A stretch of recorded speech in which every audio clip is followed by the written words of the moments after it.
during these times of prevalent economic crisis, companies tend to focus on leaning out for the benefit of the bottom line and even corporate survival. I think this typically comes by way of reducing perceived unnecessary expenses. One such expense sometimes tends to be the internal auditing department. Internal auditing plays a crucial role in the detection and deterrence of potential fraud. During these times of economic crisis, everyone is feeling the financial strain. I think you pair this up during this time with the furlough or laying off of employees, which can then lead to the minimizing of separation of duties or combining duties to one person. And you have a very dangerous potential for fraud, which could essentially go undetected.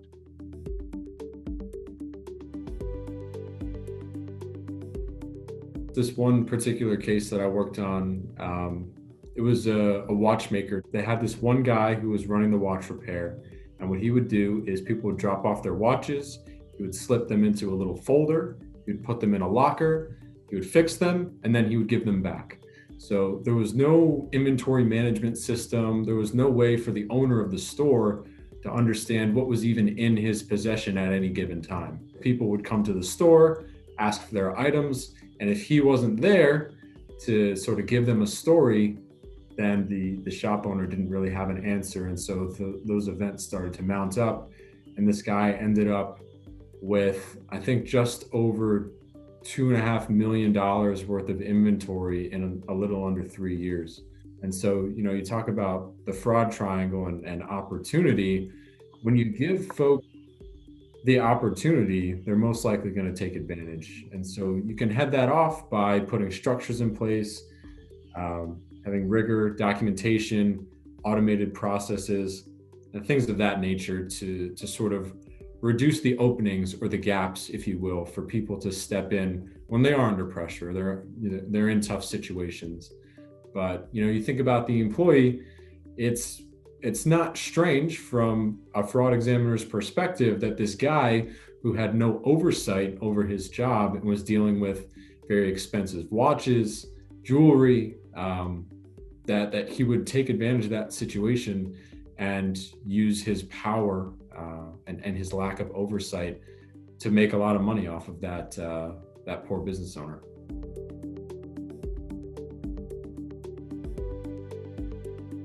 COVID-19 is a very unique situation, but it is essentially an economic crisis. And we have seen fraud manifest in these situations. I can give you a very specific example from my experience of Venezuela in 2012 at the height of their hyperinflation.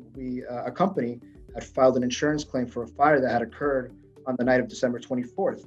Initially, the insurance company was treating this and viewing this as a regular run-of-the-mill business interruption claim. However, given the fact that we as a team were very aware of the current economic situation in Venezuela and understanding the financial pressure, we began to dig into the financial condition and other aspects a little bit further. For example, 2 weeks prior to the incident, we noted that the company had increased their insurance coverage by 200%, a very significant red flag. We also noted the fire took place during a day where there were no workers present, thus creating opportunity. Finally, we noted an extreme downturn in their business immediately prior to the incident, resulted from a large lost contract, thus pressure.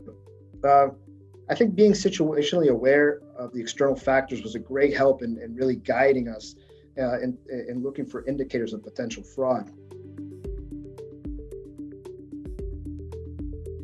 I'd say, as a culture, we tend to really enjoy watching crime shows. Lots of true crime podcasts are very popular. So from the business perspective, I find it really helpful and almost interesting to take a step into what it would be like to be a criminal and sort of think about it from the opposite perspective. So whether it's, an outside intruder or an employee, try to think about, what might be valuable at your business to somebody who had opportunity and who was under pressure, and think about what they might want to steal or they might want to take advantage of.